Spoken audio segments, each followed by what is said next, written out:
평안이 없는 시대에 평안의 인사를 한다는 것이 부질없게 느껴지기도 하지만은 오늘 우리는 주님의 가르침을 쫓아서 샬롬, 평안의 인사를 나누었습니다. 이 시간 주님의 말로 다할 수 없는 평안의 신비가 함께 하시기를 예수 이름으로 축원드립니다. 사람은 누구나 평안하기를 원합니다. 하지만 이 세상은 우리를 가만히 남겨두지 않고 흔들어 평안을 잃게 만들 때가 많습니다. 날마다 불안을 주입하고 두려움을 주입하는 것만 같습니다. 어떤 일은 불안을 조장하고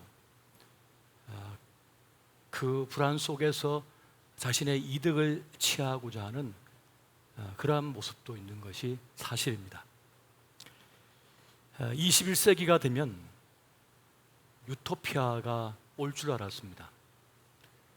첨단의 과학 문명이 되면 병도 다 정복을 하고 먹고 사는 문제도 없어지고 또 우리 아이들이 공부하는 것 때문에 고민하지 않고 모두가 100세, 200세 평안히 그렇게 살 줄 알았습니다. 전쟁도 없으며 다툼도 없을 줄 알았습니다. 하지만 세상은 더 복잡해졌고 더 힘겨운 때를 살아가고 있는 것이 사실입니다. 의학이 이렇게 발전했는데 왜 암은 사라지지 않는 것일까요? 왜 질병은 온전히 정복되고 있지 않은 것일까요? 전문가들의 말에 따르면 우리 신체는 늘 암이 생겼다가 사실은 사라진다고 합니다. 우리 몸 자체가 암밭이기 때문에 늘 암이 생겼다가 사라지고 그렇게 있다는 것이죠. 그래서 언제 불이 붙을지 모른다는 그런 말을 합니다.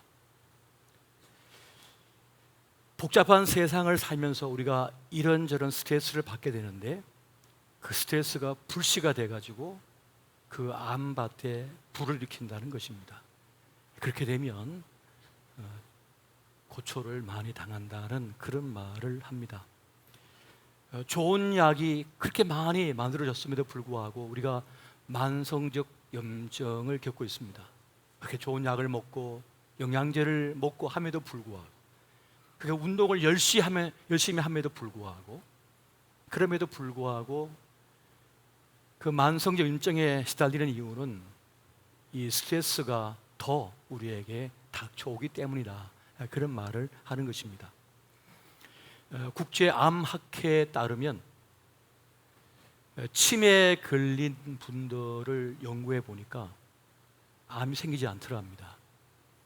또 어떤 큰 사고를 당해서 정신적 충격을 당해서 기억을 자주 잊어버리는 분들, 기억을 잘 못하는 분들은 이 암에 걸리는 확률이 현저히 낮다는 그런 보고를 하고 있는 것을 보게 됩니다.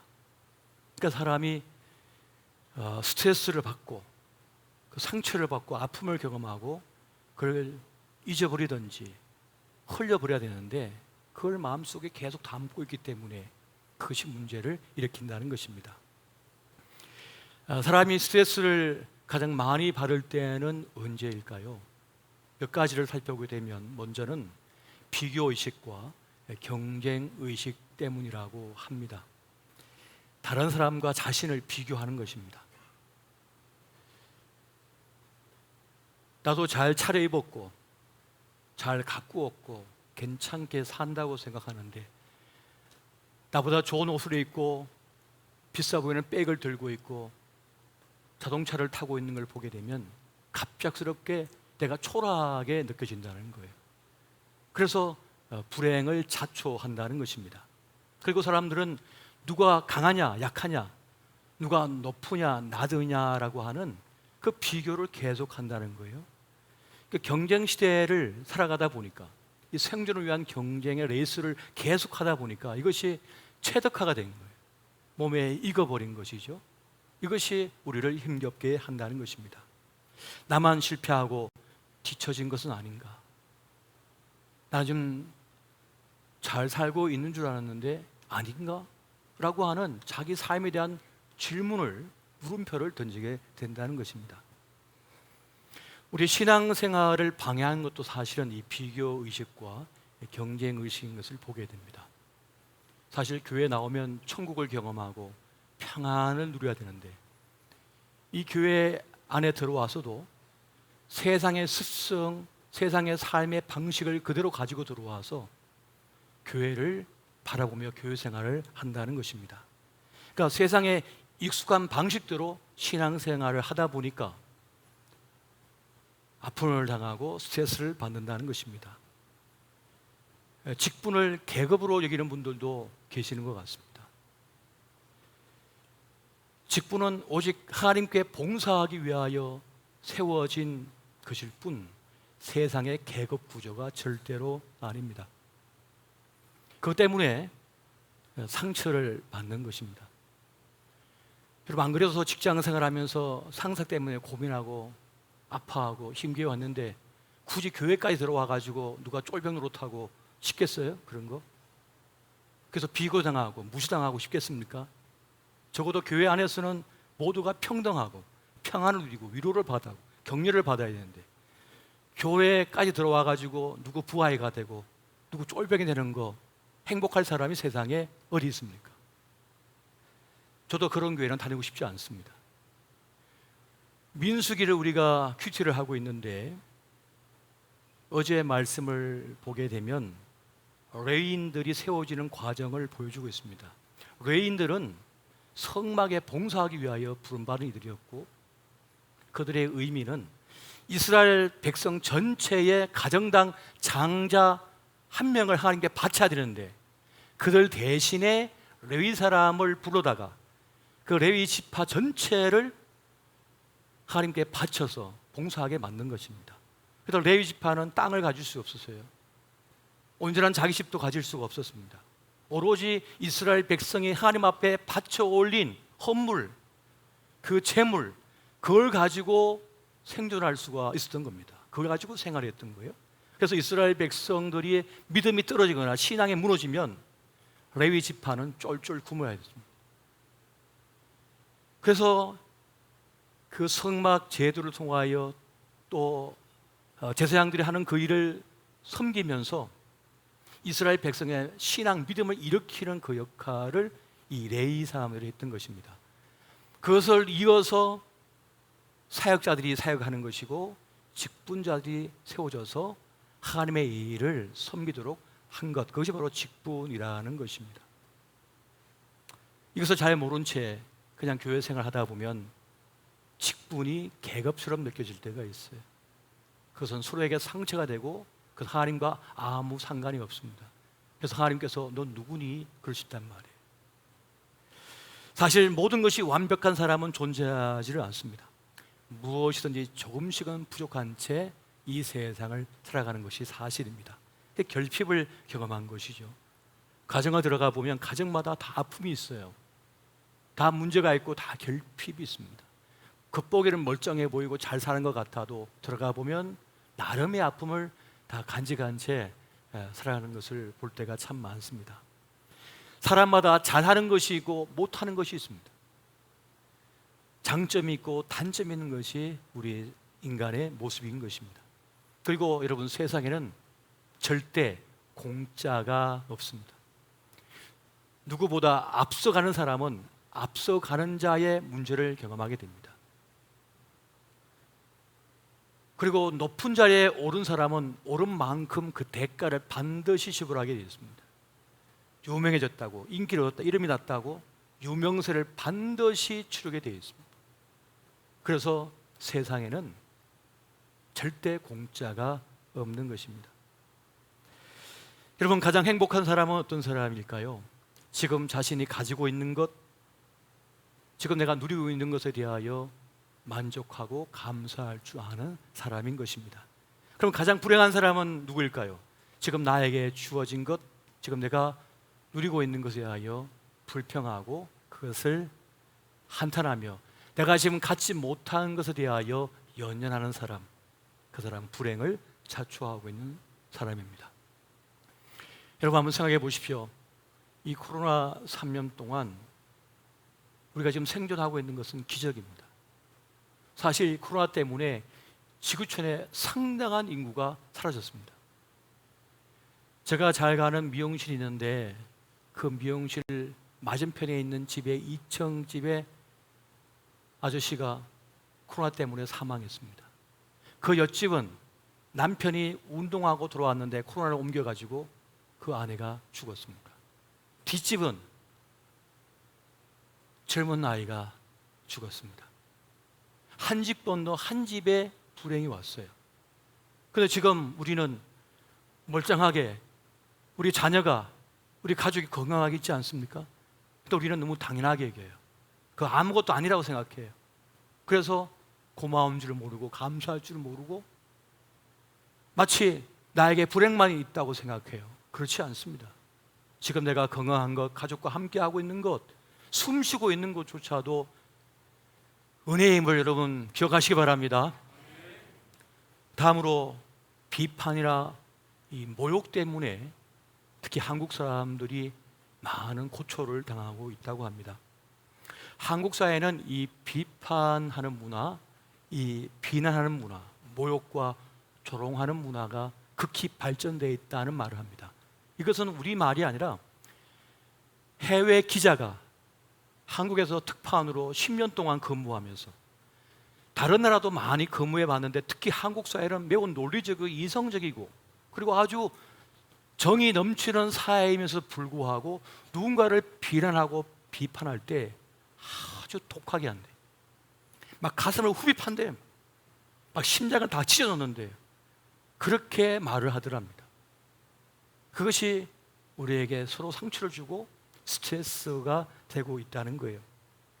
그래서 사회생활, 직장생활, 군생활이 힘들고 심지어 가정생활도 힘든 것을 보게 됩니다. 그런 문화 속에 살다 보니까 그것이 학습되어 가지고 나도 모르게 체득화가 되어 가지고 부부간에도 조금의 문제가 있을 때 조금 실수한 거 가지고 그냥 지나가면 되는데 그 10년 전에 있었던 것까지 논리적, 상식적, 이성적으로 다 제시해 가면서 너는 못된 인간이야, 형편없는 인간이야 라고 조롱하더라는 거예요. 밖에서도 치열한 경쟁 사회 속에서 살아가다가 욕먹고 살고 있는데 집에까지 와서 아내에게 욕먹고 남편에게 욕먹고 살고 싶겠습니까? 그러니까 분노가 폭발해가지고 서로 부딪히는 거죠. 아군인데 적군처럼 대하는 거예요. 그런 아픔들을 겪고 있는 이러한 문화가 알게 모르게 우리 사회에 뿌리 박혀 있다는 것입니다. 여러분, 사람은요 누구든지 사랑받고 싶어하는, 인정받고 싶어하는 갈망이 있어요.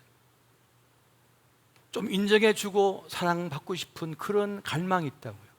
그런데 그 사랑받지 못함에 대한 결핍, 인정받지 못한 것에 대한 결핍이 내재해 있는 겁니다. 이것이 상처가 되고 아픔이 되어 있다는 것이에요.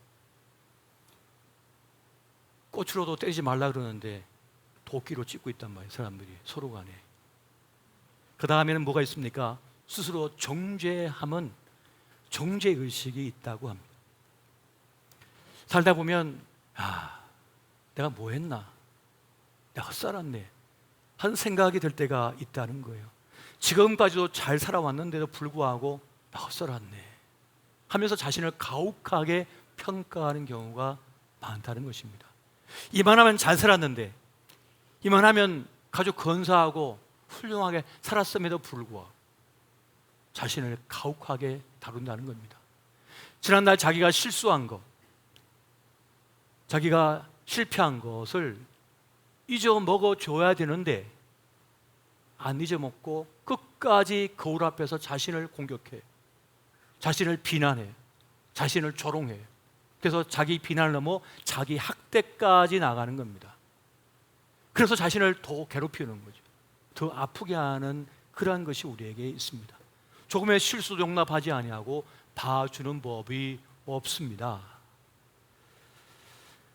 누구든 평안을 누리고 잘 살고 싶어 하죠.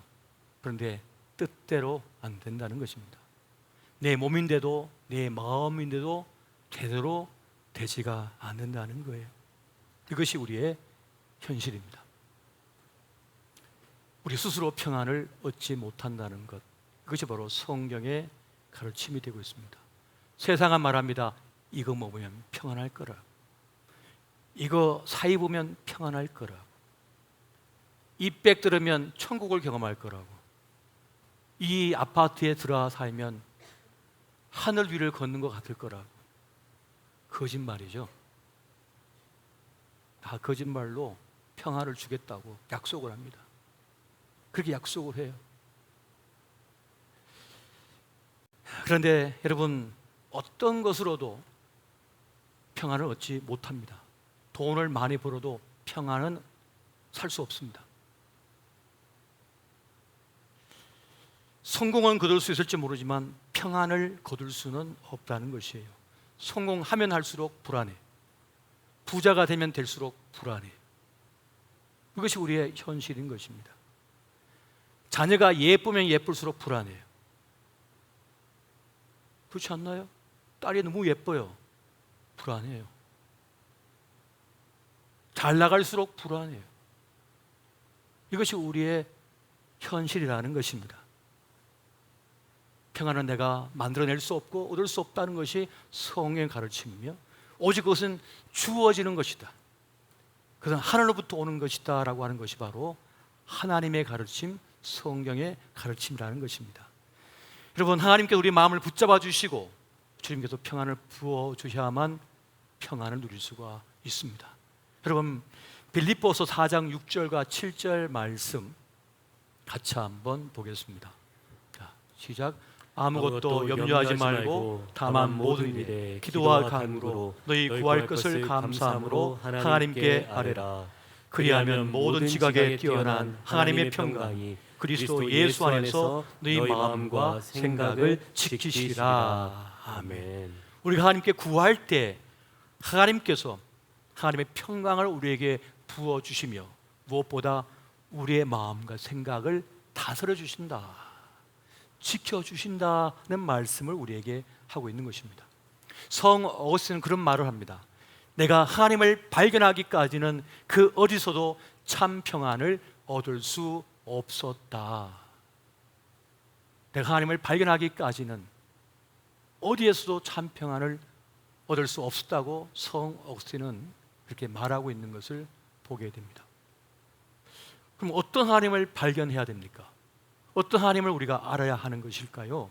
로마서 8장 1절과 2절 말씀을 같이 한번 보겠습니다. 자, 시작. 그러므로 이제 그리스도 예수 안에 있는 자에게는 결코 정죄함이 없나니, 이는 그리스도 예수 안에 있는 생명의 성령의 법이 죄와 사망의 법에서 너를 해방하였습니다. 아멘.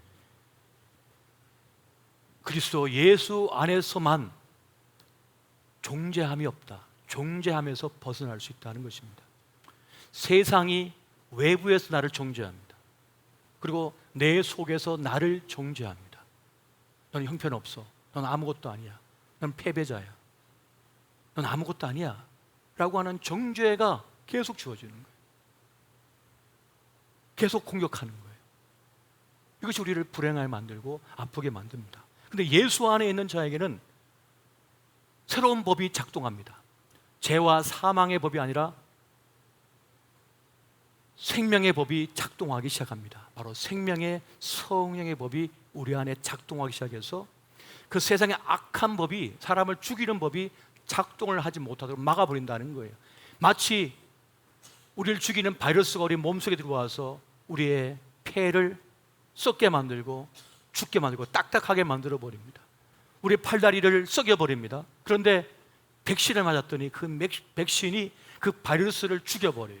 소멸시키고 이겨버립니다. 그래서 다시 내 몸이 건강을 회복하게 만들듯이 죄와 사망의 법이 우리를 숨막히게 할 때 생명의 성령의 법이 작동하여서 우리를 지켜낸다는 사실입니다. 할렐루야. 바로 예수 안에 있을 때 이것이 가능하다는 것입니다. 공중권세 잡은 사단 마귀가 끊임없이 우리를 공격해요. 우리를 흔들어요. 그런데 주님께서 함께 하시는 사람에게는 어찌할 수 없다는 것입니다. 먹히지가 않는 거예요. 예수 안에 딱 들어앉아 있으니까 어떤 공격을 해도 먹히지가 않는 거예요. 조롱을 하고 비난하고 비판하는데 도리어 찬양 부르면서 기뻐하고 행복하고 박수치고 앉았어요. 이게 안 넘어가는 거예요. 안 통하는 거예요. 이게 예수 안에 어설프게 걸치고 있으면 세상 쪽에 한 다리, 예수 안에 한쪽 다리 어설프게 걸치고 있으면 멱살 잡혀 질질 끌려다니지만 예수 안에 딱 들어와 있는 사람은 사단이가 어떻게 할 수가 없는 거예요. 어떤 공격, 어떤 비난, 어떤 비판을 해도 멀쩡한 거예요. 이 사람이 아무렇지도 않은 거예요. 왜? 그 안에 면역력이 있거든요. 생명의 성령의 법이 그에게 작동하고 있기 때문에 그러한 것입니다. 이것을 지금 주님께서 우리에게 말씀하고 계시는 것이에요. 예수님은 분명히 우리에게 말씀하셨습니다. 요한복음 14장 27절 말씀입니다. 같이 봅니다. 시작. 평안을 너에게 끼치노니 곧 나의 평안을 너에게 주노라. 내가 너에게 주는 것은 세상이 주는 것과 같이 아니하니라. 너희는 마음에 근심하지도 말고 두려워하지도 말라. 아멘. 평안을 너에게 끼치고 평안을 너에게 주었다라고 지금 우리에게 말씀하고 있습니다. 이것은 세상이 주는 것과 같지 않다. 세상이 주는 평안은 세뇌입니다. 잠시 잠깐입니다. 평안처럼 보이지만 진정한 평안이 아니에요. 진정한 안정이 아닙니다. 오늘 주님께서 말씀하시는 것은 그냥 내면의 심리적인 것만 말하는 것이 아닙니다. 실제를 말씀하고 있는 거예요. 실체에 의한 평안을 지금 우리에게 말씀하고 있는 겁니다. 눈속임이 아니라 실제라고 말씀하는 거예요. 여러분, 주님이 노아에게 방주를 만들라 명령하셨습니다. 노아는 믿음으로 그 방주를 만들어서 온 가족과 함께 방주에 들어갔습니다. 이 지구상에 홍수가 임하여 모든 생명체가 죽어갈 때 방주 안에 있던 노아와 그 가족들은 평안을 누렸어요. 주님께서 말씀하신 평안은 바로 이것의 건강한, 구원의 건강한 평안인 것을 말씀하고 있는 것입니다. 주님께서 모세에게 말씀하셨습니다. 어린 양의 피를 문지방에 바르라. 유월절 어린 양의 피를 바르라. 그리하면 살리라. 평안하리라. 어떤 사람이 그걸 보고 이게 뭐 하는 짓이냐, 어디 피가 없어 그런 걸 바르냐고. 난 소피 바를래, 돼지 피 바를래, 사람 피 바를래, 난 아무도 안 바를래. 주님은 오로지 유월절 어린 양의 피만 바르라고 했습니다. 그래서 그 이스라엘 백성들이 그 말씀을 따라서 어린 양의 피를 문지방에 바른 겁니다. 그래서 죽음의 천사가 각 가정에 들어가서 장자를 칠 때에 어린 양의 피가 발라져 있는 곳은 그냥 유월, 그냥 넘어가 버리는 거예요. 그래서 평안을 누리게 되었습니다. 하지만 다른 가정들은 뭐예요? 곡하는 소리가 밤새도록 며칠 몇 날을 이어져 갔습니다. 주님께서 주시는 평안은 바로 이것을 말하고 있는 거예요. 구원, 하나님 안에 보호받음을 통하여 누리는 평안을 우리에게 말씀하고 있는 것입니다. 여러분, 예수를 모신 사람, 예수의 피가 흐르는 사람, 예수 피를 바른 가정, 그 가정은 다른 것입니다. 욕망의 종로로 돼서 벗어날 수가 있게 되어지고, 사람 마귀의 악한 유혹 시험에서 벗어날 수가 있게 되어지며 죄악 가득한 세상을 이기게 되는 것입니다. 누구에게요? 어린 양의 피를 바른 사람, 그 예수 안에 있는 사람은 평안을 누릴 줄 여러분 믿으시기 바랍니다. 이것을 지금 우리에게 말씀하고 있는 거예요. 여러분, 주님이 주신 평안 또한 무엇입니까? 요한복음 16장 32절에서 33절까지의 말씀을 함께 보겠습니다. 자, 시작. 보라, 너희가 다 각각 제 곳으로 흩어지고 나를 혼자 둘 때가 오나니 벌써 왔도다. 그러나 내가 혼자 있는 것이 아니라 아버지께서 나와 함께 계시느니라. 이것을 너희에게 이르는 것은 너희로 내 안에서 평안을 누리게 하려 함이라. 세상에서는 너희가 환난을 당하나 담대하라. 내가 세상을 이기었노라. 아멘. 우리 주님은 세상을 이겨버리셨습니다. 사망 권세를 깨뜨리시고 사흘 만에 부활하심을 통하여 주님 안에 있는 자, 주님을 믿는 자에게는 영원한 생명 천국을 선물로 주셨어요. 이것이 있는 자가 바로 우리라고 말씀하고, 다른 말로 하면 하나님 아버지께서 함께 하신다, 그것을 통하여 평안을 누린다고 지금 말씀하고 계시는 것입니다. 그것이 뭡니까? 임마누엘. 임마누엘로 하나님께서 함께 하시는 자에겐 참된 평안이 있다라고 말씀하시는 거예요. 그러나 주님이 함께 하지 않은 자에게는 평안이 없다는 것입니다. 여러분, 우리의 평안은 소유의 유무에 달렸습니다. 어떤 소유냐? 세상에 없어질, 썩어질 것이 아니라, 헛것이 아니라 영원한 것, 바로 주님을 가진 자, 주님을 모신 자만이 참된 평안을 누릴 수 있게 된다는 것입니다. 이것이 오늘 주님께서 우리에게 말씀하시는 거예요. 이건 세상의 것이 아니죠. 세상의 것은 가지면 가질수록 평안이 없어져 버립니다. 재물을 가지면 가질수록 평안이 없어집니다. 사람을 많이 만나면 만날수록 평안이 없어집니다. 이것이 우리의 현실입니다. 그러나 주님이 함께 하시면, 주님이 함께 하시면 어떤 형편과 상황 속에서도 평안을 누림을 여러분 믿으시기 바랍니다. 지금 주님은 이것을 우리에게 말씀하고 계시는 거예요. 인간은 영적인 존재이기 때문에 어떤 것으로도 채워지지 않습니다. 고속도로 달리다가 그 도로가 깨져서 움푹 파인 곳이 있죠. 바로 허방입니다. 그것처럼 하나님을 잃어버린 인생들은 그 영혼의 허방에 있는 거예요. 영혼의 흙이 되어서 그렇게 먹는 거예요. 그렇게 입는 거예요. 그런데 안 채워집니다. 절대로 채워지지가 않아요. 많이 위장에다 채우면 배만 아파요. 배만 아픕니다. 사람을 자꾸 만나서 채우려고 그러죠. 문제만 생깁니다. 사건, 사고만 생깁니다. 자꾸만. 그러나 주님을 모시고 주님과 함께하면 우리 영혼의 허방이 채워져요. 그래서 평안을 누리게 된다는 것입니다. 그래서 예수님을 모시고 있는 사람들의 얼굴은 밝아요. 빛 대신 주님을 모셨기 때문입니다.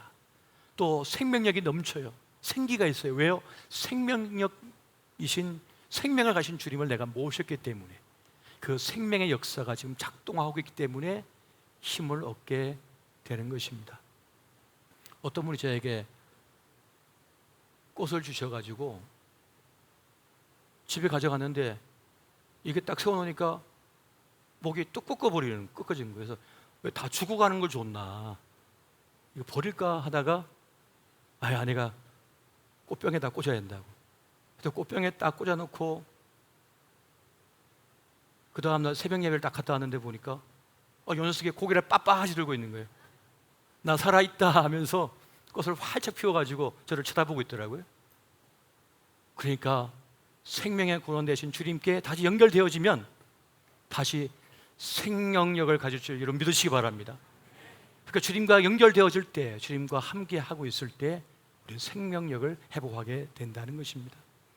여러분, 주님은 자꾸 우리에게 힘이 되는 생각을 불어넣어 주셔요. 좋은 생각을 불어넣어 주시고 우리를 위하여 좋은 일들을 계속 계획하시고 우리를 위한 더 선하고 아름다운 일들을 만들어 가고 계심을 여러분 믿으시기 바랍니다. 그렇게 주님께서는 역사를 하고 계시는 것입니다. 그렇게 주님과 동행하고 있던 사도 바울은 어떤 형편과 상황 속에 던져져 있다 할지라도 그런 평안을 누렸습니다. 그런 감옥에 던져져 있었습니다만은 감옥에 있는 내가 아니라 예수 안에 있는 나라고 계속해서 고백하고 말하고 있는 것을 보게 되어져요. 이것이 바로 예수를 가진 자의 모습인 것입니다. 내게 능력 주시는 자 안에서 내가 모든 것을 할 수 있다고 말할 수 있는 것이고, 예수 안에 있는 자에게는 결코 정죄함이 없다고 하는 말을 할 수가 있는 것이며, 예수 안에 있는 생명의 성령의 법이 나에게 작동되고 있다고 하는 말을 할 수가 있는 것, 이것이 바로 바울과 같이 주님과 함께하는 자의 모습이었던 것입니다. 여러분, 믿음의 사람 다윗도요, 자기가 들고 있는 칼과 단창에 주목하지 않았어요. 나와 함께 하시는 만군의 주 여호와 하나님께 집중했습니다. 그래서 골리앗을 두려워하지 않고 그 전투에 자신을 던질 수가 있었던 것이에요. 여러분, 예수 안에 있다는 말은 무슨 말입니까? 주님의 임재 안에 내가 있다는 말이 되는 것입니다. 그럼 무엇을 하든지 주님의 임재를 구하시기 바랍니다. 주님께서 함께 하실 때 우리는 놀라운 능력을 경험하게 되는 것입니다. 여러분, 고린도후서 5장 17절 말씀 같이 한번 볼까요? 고린도후서 5장 17절 말씀입니다. 다 함께 따라해 보세요. 누구든지 그리스도 예수 안에 있으면 누구든지 그리스도 예수 안에 있으면 새로운 피조물이라. 새로운 피조물이라. 이전 것은 지나갔으니 이전 것은 지나갔으니 보라 새 것이 되었도다. 보라 새 것이 되었도다. 그리스도 예수 안에 있으면 새로운 피조물이 된다고 말씀합니다. 세상은 사람을 헛것으로 만들어요. 중고로 만들어요. 그런데 주님은 우리를 날마다 새롭게 하셨어요. 새 삶을 살도록 역사하는 것입니다. 요즘은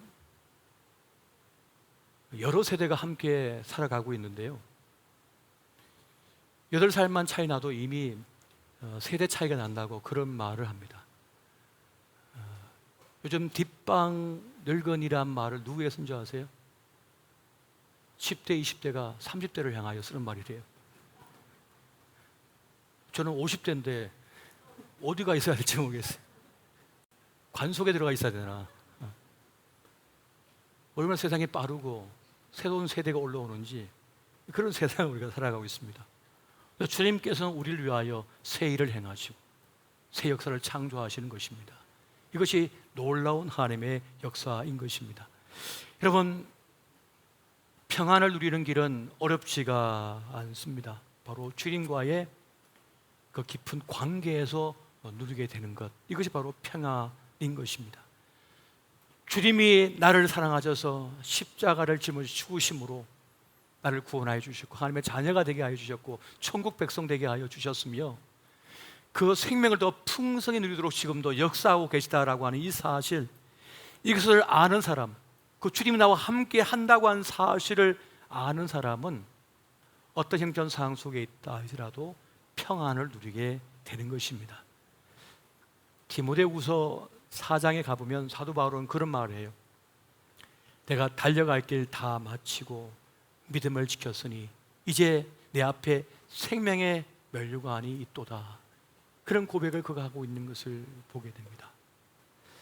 생명이 나에게 있다, 영원한 생명이 나에게 주어져 있다라고 하는 것을 믿는 사람은 두렵지가 않습니다. 여러분, 사도행전 5장에 가보면 베드로와 요한이 축적의 매를 맞고 감옥에 던져지게 됩니다. 그런데 거기에 장면에 보면 이 베드로와 요한이 예수의 이름 때문에 이렇게 매를 맞기에 합당한 자로 자신들이 여김 받았다는 것에 대하여 감격해합니다. 기뻐합니다. 여러분, 영광을 경험해 보신 적이 있습니까? 내가 이 사람과 함께한 것, 영광이다. 내가 그와 함께 죽을 수 있다면 영광이다. 내가 이 일을 하다가 죽는다면 영광이다 라고 하는 것을 고백할 때가 있습니다. 그 사람만큼 행복한 사람은 없습니다. 이런 사람은 평안을 누려요. 어떤 형편, 어떤 상황 속에 던져져 있어도 평안을 누리는 사람입니다. 그렇게 예수 이름 때문에 죽을 고비를 넘기고 이제 십자가에 거꾸로 매달려 죽임을 당하고 목이 베어져 죽어감에도 불구하고 영광이다, 이런 일을 당하기에 합당한 대로 여겨주었으니 영광이다 하며 나가는 사람, 이 사람은 진정한 평강을 누린 사람, 평안이 있는 사람입니다. 그렇게 이 평안은 주님과의 관계에서 오는 평안인 것입니다. 구원받은 것에 대하여, 자녀가 된 것에 대하여, 또 그 영광스러운 출임의 일에 부름받아서 그 일에 동참하고 있다고 한 그 사실 때문에 영광스러워한다면 그 사람은 지금 평안을 누리고 있는 사람입니다. 오늘 저와 여러분이 그 평안, 그 기쁨 누리시기를 예수 이름으로 축원드립니다.